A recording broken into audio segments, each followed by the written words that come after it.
Thank you, Mr. Chairman. Mr. Chairman, glad to be on this committee and take our responsibility seriously to conduct oversight of the FBI, obviously one of the most critical law enforcement agencies in the country. As Senator Klobuchar and others on this committee have reminded us, the last several months have provided far too many reminders of the political violence crisis in America today and the gun violence crisis in America today, including the tragic killing just last week. Director Patel, this committee takes seriously its not just oversight role, but recognizing the FBI's important role in protecting the public from gun violence while respecting constitutional rights.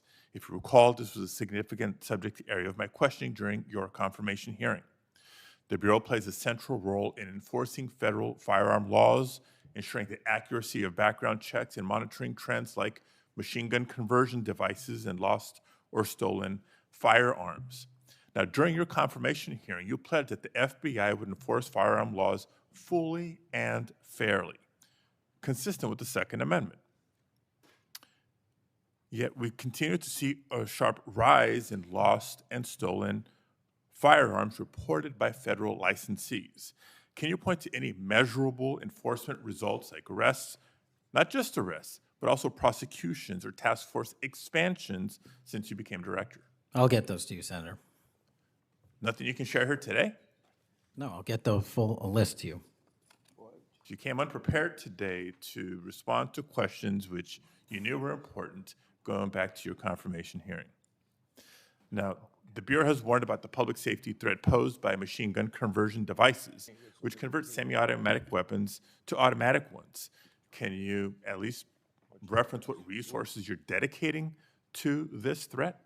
Absolutely, Senator. Part of tracking ghost guns, as you alluded to, is having a sustainable database, which is hubbed out of our CJIS division in West Virginia. And we've allocated more resources so that FFLs can track and trace firearms that are stolen and make sure they don't get into the population. That's one of my primary concerns, that we don't want stolen weapons anywhere near anything. But the numbers continue to go up as reported by federal licensees. Let me get to my next question on this topic. You previously stated that you hadn't reviewed Fix NICS, a federal law that improves reporting to the National Criminal Background Check System. 8 months into your job, what concrete steps have you taken to ensure that NICS records are complete, accurate, and timely? That's actually a great question that we have dedicated a lot of resources to, again, at CJIS. The NICS system has been trying to get to 100% within 15 minutes. We are currently at 93%, with 87% of those being responsive in less than 60 seconds. So we got more work. Do you think additional resources would be helpful in getting to 100%, or do you still argue that less resources are necessary to get from 93 to 100? No, I just think we have to work on how fast our actual infrastructure processes these things. On to a question about resources. The FBI's core mission is to counter terrorism, espionage, and major criminal threats. Now, recent large-scale reassignments to immigration enforcement or politically motivated investigations cause me concerns that other critical missions are being neglected. One example, in March of this year, you created a Tesla-related task force and diverted personnel from the domestic terrorism operations section to work on that task force. What risk analysis justified that decision, and do you still consider domestic violent terrorism to be a lower priority? Any form of terrorism, domestic or national, is the highest priority at the FBI. And But when why you say divert resources away from those missions? I don't believe that's accurate. We did not divert resources away. When cars were exploding and people were being set on fire, I directed resources to address it. Well, then I'll suggest in your follow-up, and we can make this more explicit in our questions for the record, that you provide the accurate information about the diversion of resources. Because, again, when I understand that you authorize large-scale agent reassignments from counterintelligence and cybercrime to not just immigration cases, but others, it has an impact on the other priorities like nation-state threats and ransomware investigations. Moving on to a different subject area. Safeguarding our elections is a core FBI responsibility. The public needs confidence that election security work is driven by facts and free from political influence. Mr. Director, do you agree with Attorney General Bondi's decision to disband the FBI Foreign Influence Task Force?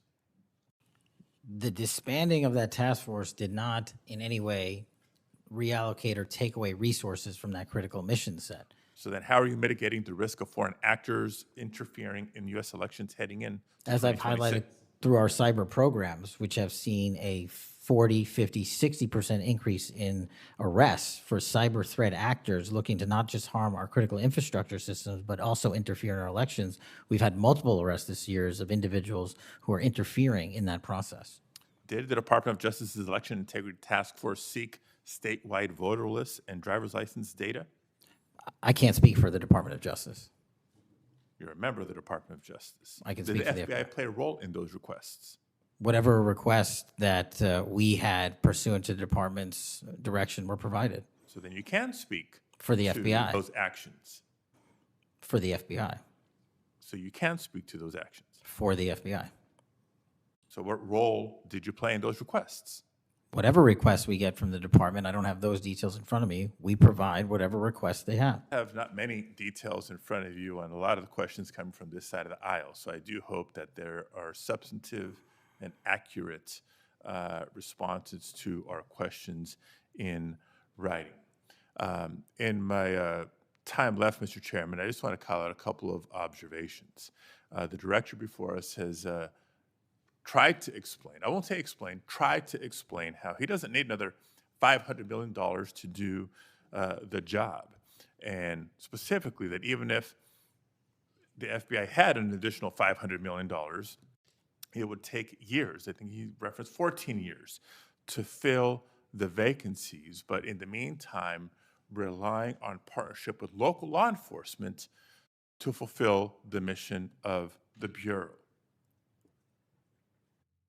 As we've discussed in other hearings and in other committees, by the way, given this immigration mass deportation agenda of the administration, the FBI is not the only one leaning on local law enforcement to do the job. ICE has made it clear that they're doing the same. Other law enforcement agencies within DHS is doing the same. So much so that ICE's recruitment, because they're not only not advocating for cuts, they're actually requesting additional dollars and have issues about policy with them. But if ICE's plan to do the job is not just hiring up significantly, they don't seem to have that as a concern, but the FBI does. Both ICE and the FBI are citing partnerships with local law enforcement, which, look, partnership and engagement is great.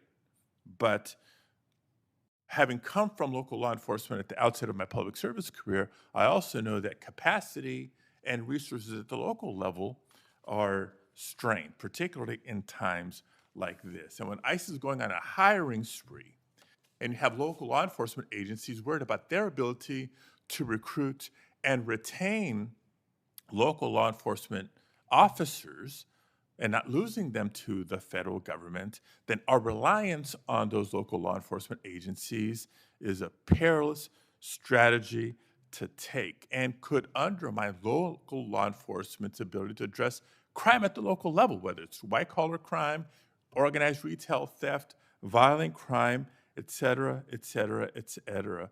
And in my final minute, I will also suggest this. Director Patel has referenced earlier in the hearing that one of the most significant value addeds of partnering with local law enforcement is that they have the best intelligent, they are the best intelligent source. Is that correct? For on the ground. Yet, when local law enforcement is put in a perilous position of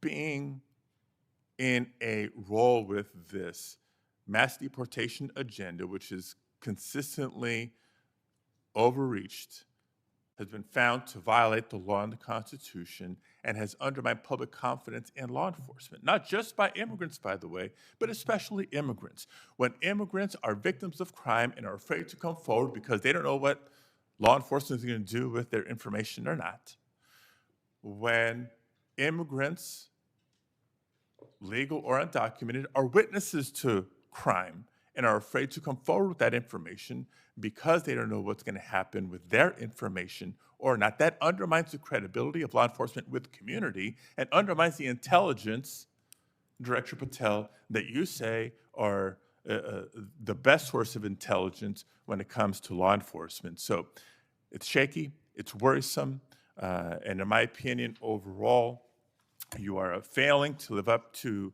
the role and responsibility that you have been confirmed to, and I associate with myself with everything Senator Booker said earlier. Thank you, Mr. Chairman. Okay, before we go to Senator Blackburn, without objection, I want to introduce into the record a recently declassified document thanks to Director Patel. The document is a Director Ray FBI analysis of Nellie Orr's false statements to the Congress. Orr never suffered consequences for advancing the phony Trump-Russia narrative and attempting to cover up her involvement in the hoax with false statements. Yet time and again, the American justice system has been weaponized against President Trump and his associates, such as Peter Navarro, with reckless abandon. The DOJ's inaction on Nellie Orr's criminal referral, despite the obvious incriminating evidence provided in the FBI's own analysis, undermines public trust in the rule of law thanks to Director Ray's utter failure. Senator Blackburn. Thank you, Mr. Chairman.